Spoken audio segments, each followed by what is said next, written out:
2018 June 29 அயர்லாந்தின் Dublin நகரில் India Ireland அணிகளுக்கு இடையிலான T20 போட்டி நடந்து கொண்டிருந்தது.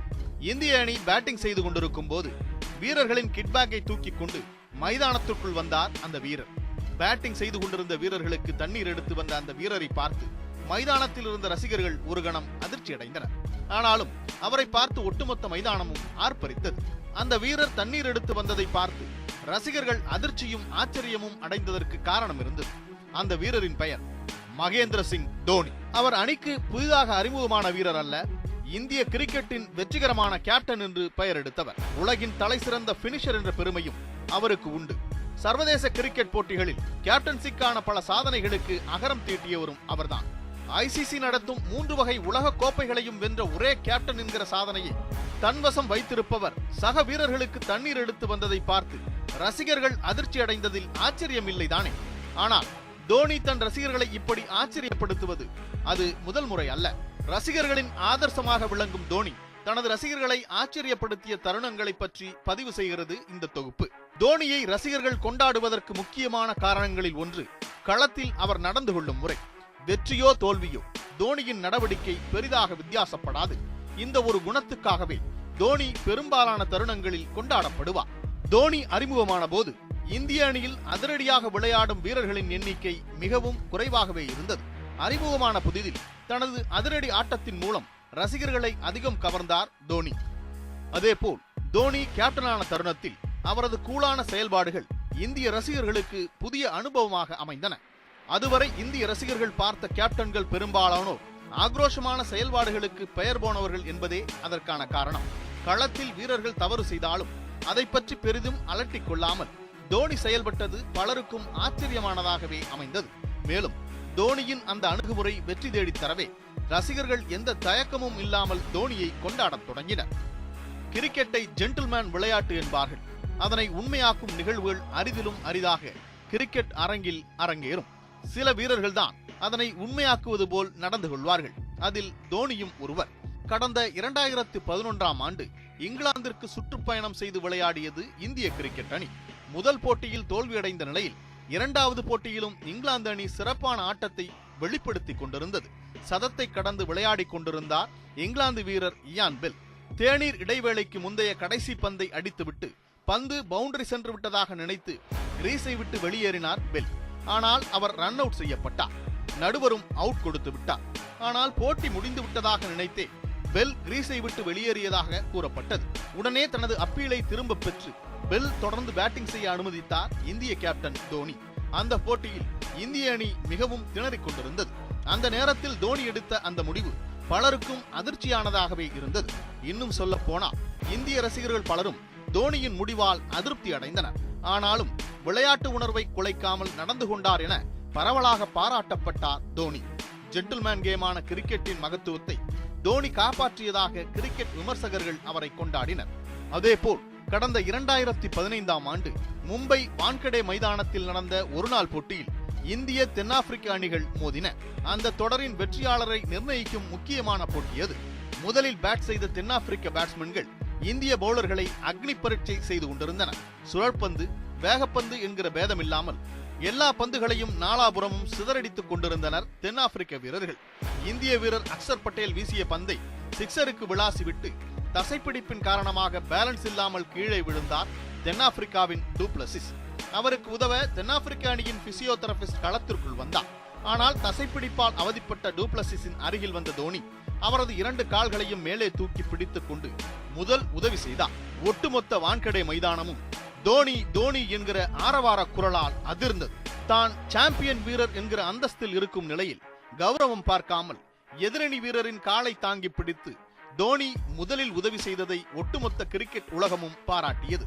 தலையில் தூக்கி வைத்து கொண்டாடியது. களத்திற்குள் மட்டுமல்ல, களத்திற்கு வெளியேயும் தோனியின் செயல்பாடுகள் ரசிகர்களை கவரும் வகையில்தான் அமையும். கடந்த 2016ஆம் ஆண்டு நடந்த உலகக்கோப்பை 2020 தொடரில் இந்திய அணி அரையிறுதியோடு வெளியேறியிருந்தது. மும்பையில் வெஸ்ட் இண்டீஸ் அணியோடு நடந்த அரையிறுதி போட்டியில் தோல்வியடைந்த பின்னர் செய்தியாளர்களை சந்தித்தார் அப்போதைய இந்திய அணியின் கேப்டன் தோனி. வெகு நாட்களாக விமர்சகர்கள் மத்தியில் நிலவி வந்த கேள்வியை தோனியிடம் நேரடியாக கேட்டார் ஒரு ஆஸ்திரேலிய பத்திரிகையாளர். அந்த கேள்வி, நீங்கள் எப்போது ஓய்வு பெறப் போகிறீர்கள்? அந்த கேள்வி அப்போது எழுந்ததற்கு ஒரு காரணம் இருந்தது. 2014ஆம் ஆண்டு டெஸ்ட் போட்டிகளிலிருந்து தோனி ஓய்வு பெற்றிருந்தார். மேலும் தோனியின் தலைமையிலான இந்திய அணி முக்கியமான தொடர்களில் தொடர் தோல்விகளை சந்தித்து இருந்தது. தோனியின் ஆட்டத்திறன் குறித்தும் அப்போது கேள்வி எழுப்பப்பட்டு வந்தது. இதனையெல்லாம் கருத்தில் கொண்டே தோனியிடம் அப்படி ஒரு கேள்வியை கேட்டார் அந்த பத்திரிகையாளர். அந்த கேள்வியால் தோனி கோபமடைவார் அல்லது நோ கமெண்ட்ஸ் என கூறி அந்த கேள்வியை தவிர்ப்பார் என எல்லோரும் எதிர்பார்த்த நிலையில் தோனி வேறொரு முடிவை எடுத்தார். சொல்ல போனால் he had other ideas. அந்த கேள்வியை கேட்டதும் தோனி மிகவும் உற்சாகமானார். கேள்வி கேட்ட அந்த பத்திரிகையாளரை தனது அருகில் வந்து அமருமாறு அழைத்தார். பின்னர் தனது ஆட்டம் குறித்து தோனியே சில கேள்விகளை அந்த பத்திரிகையாளரிடம் கேட்டார். அந்த பத்திரிகையாளர் கொடுத்த பதிலிலிருந்தே அவர் கேள்விக்கான பதிலையும் வரவழைத்தார் தோனி. சமீப காலங்களில் தோனி தனது குழந்தையோடு இருக்கும் புகைப்படங்களும் வீடியோக்களும் ரசிகர்கள் மத்தியில் பெரும் வரவேற்பை பெற்று வருகின்றன. தன் தந்தையை உற்சாகப்படுத்துவதற்காக தோனி கலந்து கொள்ளும் போட்டிகள் நடக்கும் போது மைதானத்திற்குள் வரும் அவரது மகள் ஜிவாவின் செயல்கள் சமூக வலைதளங்களில் அதிகம் வைரலாகின்றன. 2018 IPL தொடரில் சென்னை அணி கோப்பையை கைப்பற்றிய போது அணியின் மற்ற எல்லா வீரர்களும் வெற்றி கோப்பையை தங்கள் கையில் வைத்து கொண்டாடி கொண்டிருந்தனர். ஆனால் அணியை வழிநடத்தி கோப்பையை வென்று தந்த தோனி ஒரு ஓரமாக நின்று தனது மகளை கையில் வைத்து கொஞ்சிக் கொண்டிருந்தார். அணிக்கு தலைவனாக இருக்கும் போதும் மகளுக்கு தந்தையாக தனது கடமைகளை சரியாக செய்ய வேண்டும் என்று நினைப்பவர் தோனி. சமீபத்தில் ஸ்டார் ஸ்போர்ட்ஸ் நிறுவனத்திற்கு அளித்த பேட்டி ஒன்றில் தனது மகள் ஜிவா தன்னை மனிதனாக மாற்றியுள்ளார் என தோனி கூறியது குறிப்பிடத்தக்கது. தோனியை பற்றி விரிவாக பேசும்போது சென்னைக்கும் அவருக்குமான பந்தம் குறித்து பேசாமல் இருக்க முடியாது. தோனி ஜார்க்கண்டில் பிறந்திருந்தாலும் சென்னையோடு அவருக்கு இருக்கும் உறவு அலாதியானது. சென்னை சூப்பர் கிங்ஸ் அணியின் கேப்டனாக ஆடத் தொடங்கிய பிறகு சென்னை வாசிகளால் தங்கள் வீட்டு பிள்ளையாகவே பார்க்கப்பட்டார் தோனி. இந்திய அணிக்கு ஆடிக்கொண்டிருந்த வரை கேப்டன் தோனியாக இருந்தவர் சென்னைக்கு ஆடத் தொடங்கிய பிறகு தல தோனியாக மாறினார். தோனியும் தன்னை தல என்று சென்னை ரசிகர்கள் அழைப்பதையும் விரும்பத் தொடங்கினார். தடைக்கு பின்னர் சென்னை அணி மீண்டும் IPL-இல் கலந்து கொள்வதற்கான பூர்வாங்க பேச்சுகள் நடந்து கொண்டிருக்கும் போது தல என பொறிக்கப்பட்ட ஜெர்சி அணிந்த தன்னுடைய புகைப்படத்தை சமூக வலைதளத்தில் வெளியிட்டார் தோனி. சென்னை அணிக்காக தான் ஆடப்போவதை ரசிகர்களுக்கு இந்த சமிக்ஞை மூலம் உணர்த்தினார். மேலும் சென்னை அணிக்கான ஒப்பந்தத்தில் தோனி கையெழுத்திடும் போது அருகில் இருந்த அவரது மனைவி சாக்ஷி மீண்டும் வீட்டுக்கு திரும்புகிறோமா மகி என கேட்டது தோனிக்கும் சென்னைக்கும் இடையிலான உறவுக்கு ஓர் உதாரணம். தோனி களத்திற்குள்ளும் களத்திற்கு வெளியேயும் செயல்படுவது மட்டுமல்லாமல் அவர் அணிக்குள் வருவதற்காக நடத்திய போராட்டமும் ரசிகர்களை பெருமளவில் கவரக்கூடியது. இன்னும் சொல்ல போனால் அது தேவதை கதைகளை ஒத்தது. ஜார்க்கண்டின் ராஞ்சியில் ஒரு நடுத்தர வர்க்க குடும்பத்தில் பிறந்தவர் தோனி. தனது பள்ளிக்கூட நாட்களில் முதலில் கால்பந்தாட்ட வீரராக இருந்த தோனி பின்னர் அவரது பள்ளி பயிற்சியாளரால் கிரிக்கெட் பக்கம் திருப்பப்பட்டார். 19 வயதிற்குட்பட்டோருக்கான கூச் பெஹார் கோப்பையில் பீகார் அணிக்காக விளையாடிய தோனி பின்னர் பீகார் மற்றும் ஜார்க்கண்ட் அணிகளுக்காக ரஞ்சி கோப்பையில் ஆடினார். ரஞ்சி கோப்பை மற்றும் தியோடர் கோப்பை போன்ற உள்ளூர் போட்டிகளில் சிறப்பாக செயல்பட்டு இந்தியா A அணியில் இடம் பிடித்த தோனி பின்னர் சீனியர் அணியிலும் இடம் பிடித்தார் என்று சொல்லி இதை எளிதாக கடந்து விடலாம். ஆனால் அதன் பின்னால் இருக்கும் விஷயங்கள் எளிதாக கடக்கக்கூடியவை அல்ல. இந்திய சமூகத்தில் தான் பார்த்து கொண்டிருக்கும் வேலையை விடுவது மன்னிக்க முடியாத குற்றம் என்றே கூற வேண்டும்.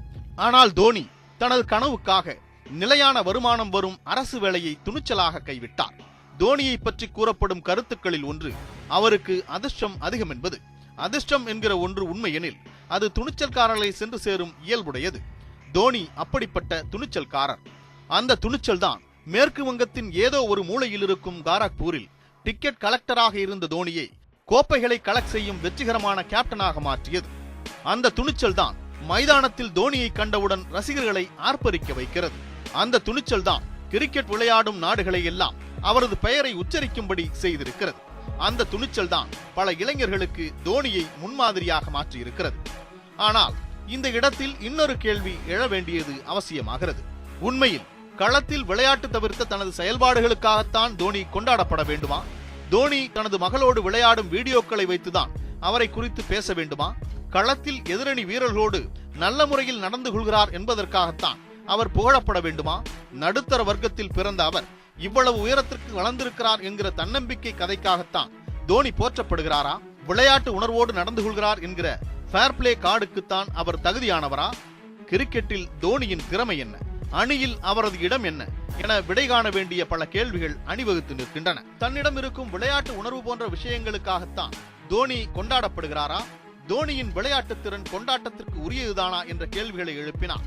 சர்வ நிச்சயமாக கூறலாம், தோனியின் விளையாட்டு திறன் கொண்டாட்டத்திற்கு உரியதே. தோனியின் பேட்டிங் திறமைக்கு சான்றாக அமைந்த பல ஆட்டங்கள் இருக்கின்றன. அறிமுகமான தொடக்க சில போட்டிகளில் தோனி சரியாக ஆடவில்லை. பாகிஸ்தானுக்கு எதிராக விசாகப்பட்டினத்தில் நடந்த ஒருநாள் போட்டியில் தோனியின் சுயரூபம் முதலாக வெளிப்பட்டது. 90களின் பிற்பகுதியில் பிறந்த தலைமுறையின் ஆதர்ச நாயகனாக தோனி மாறியதற்கான முதல் புள்ளி வைக்கப்பட்டதும் அன்றுதான். அந்த போட்டியில் 123 பந்துகளில் 148 ரன்களை எடுத்தார் தோனி. நாளது தேதி வரை ஒருநாள் போட்டிகளில் இந்திய விக்கெட் கீப்பர் ஒருவர் எடுத்த அதிகபட்ச ரன்கள் அதுதான். அந்த போட்டிக்கு பின்னர் தான் பள்ளிகளிலும் கல்லூரிகளிலும் பேசுபொருளானார் தோனி. ஒரு இன்னிங்ஸில் அதிக ரன்கள் எடுத்த இந்திய விக்கெட் கீப்பர் என்கிற தோனியின் சாதனை அதிக நாட்கள் நீடிக்கவில்லை. வெகு விரைவில் அதனை தோனியே உடைத்தார். 2005 அக்டோபரில் ஜெய்ப்பூரில் இலங்கையை எதிர்த்து விளையாடியது இந்திய அணி. 299 என்ற இலக்கை துரத்திய இந்திய அணி முதல் ஓவரிலேயே சச்சினின் விக்கெட்டை இழந்திருந்தது. 3வது வீரராக களமிறங்கிய தோனி ருத்ர தாண்டவம் ஆடினார். நாடு முழுவதும் அதற்கு அடுத்த நாள் கொண்டாடப்படவிருந்த தீபாவளியை ஜெய்ப்பூரில் மட்டும் ஒரு நாள் முன்னதாக கொண்டாடினார் தோனி. காலில் ஏற்பட்ட தசைப்பிடிப்போடு ஆடி தோனி அசத்தியதை குறிப்பிட்டு, சிங்கத்தின் கால்கள் பழுதுபட்டாலும் சீற்றம் குறைவதில்லை என பத்திரிகைகள் எழுதின. பாகிஸ்தானுக்கு எதிரான போட்டியில் வெளிப்பட்டது தோனியின் சுயரூபம் என்றால், இலங்கையுடனான போட்டியில் அவர் எடுத்தது விஸ்வரூபம். அந்த போட்டியில் தோனி அடித்த ரன்கள் 183, அதில் 10 சிக்சர்களும் அடக்கம். 2003ஆம் ஆண்டு உலகக்கோப்பை இறுதிப் போட்டியில் இந்தியாவுக்கு எதிராக பாண்டிங் விளாசிய 8 சிக்சர்களால் மனம் நொந்திருந்த இந்திய ரசிகர்கள் தோனியின் அந்த 10 சிக்சர்கள் மூலம் தங்கள் மனக்காயத்திற்கு மருந்து போட்டுக் கொண்டனர். அதனையடுத்து பாகிஸ்தான் சுற்றுப்பயணத்திலும் தனது முத்திரையை அழுத்தமாக பதித்தார் தோனி. இந்தியா பாகிஸ்தானுக்கு இடையே லாகூரில் நடந்த ஒருநாள் போட்டியை நேரில் காண வந்திருந்தார் அன்றைய பாகிஸ்தான் அதிபர் பர்வேஸ் முஷாரப். அந்த போட்டியில் அபாரமாக பேட்டிங் செய்த தோனி தனது அட்டகாசமான 72 ரன்கள் மூலம் பாகிஸ்தானிடமிருந்து வெற்றியை தட்டி பறித்திருந்தார். போட்டி முடிந்தபின் பரிசீலிப்பு விழாவில் பேசிய முஷாரப் தோனியின் ஆட்டத்தை புகழ்ந்ததோடு அவரது பங்க் ஹேர் ஸ்டைலையும் பாராட்டி பேசினார். காலம் எப்போதும் ஒருபோலவே பயணிக்காது. 2007ஆம் ஆண்டு நடந்த உலகக்கோப்பை கிரிக்கெட் தோனிக்கு மிகப்பெரிய சறுக்கலாக மாறியது. வெஸ்ட் இண்டீஸில் நடந்த உலகக்கோப்பையில் இந்திய அணி லீக் சுற்றோடு திரும்பியிருந்தது. வங்கதேச அணிக்கு எதிரான போட்டியில் அடைந்த தோல்வியின் காரணமாக முதல் சுற்றிலேயே வெளியேறியிருந்தது இந்திய அணி. வெற்றியின் போது கைத்தட்டும் கரங்கள் எல்லாம் தோல்வியின் போது தட்டி கொடுக்க தயாராக இருப்பதில்லை. சில கரங்கள் கல்லெறியவும் தயாராகின்றன. நாடு முழுவதும் இந்திய அணிக்கு எதிரான போராட்டங்கள் நடைபெற்றன. வீரர்களின் உருவ பொம்மைகள் எரிக்கப்பட்டன. ராஞ்சியில் கட்டுமானத்தில் இருந்த தோனியின் வீடும் தாக்குதலுக்கு தப்பவில்லை. முன்பே கூறியது போல் காலம் ஒரே மாதிரி பயணிப்பது இல்லைதானே. அதே ஆண்டில் 2020 உலகக்கோப்பையை அறிவித்தது சர்வதேச கிரிக்கெட் கவுன்சில். சச்சின், கங்குலி, டிராவிட் ஆகிய மூத்த வீரர்கள் 20 ஓவர் உலகக்கோப்பையில் கலந்து கொள்வதில்லை என்று முடிவெடுக்கவே இளம் இந்திய அணி தேர்ந்தெடுக்கப்பட்டது. அந்த அணியில் இடம்பெற்றிருந்த வீரர்களில் பெரும்பான்மையான பெயர்கள் ரசிகர்களுக்கு புதியதாக இருந்தன. இளம் வீரர்களை கொண்ட அந்த அணிக்கு தோனியை கேப்டனாக்கும்படி சச்சின் பரிந்துரை செய்ததாக ஒரு தகவல் உண்டு.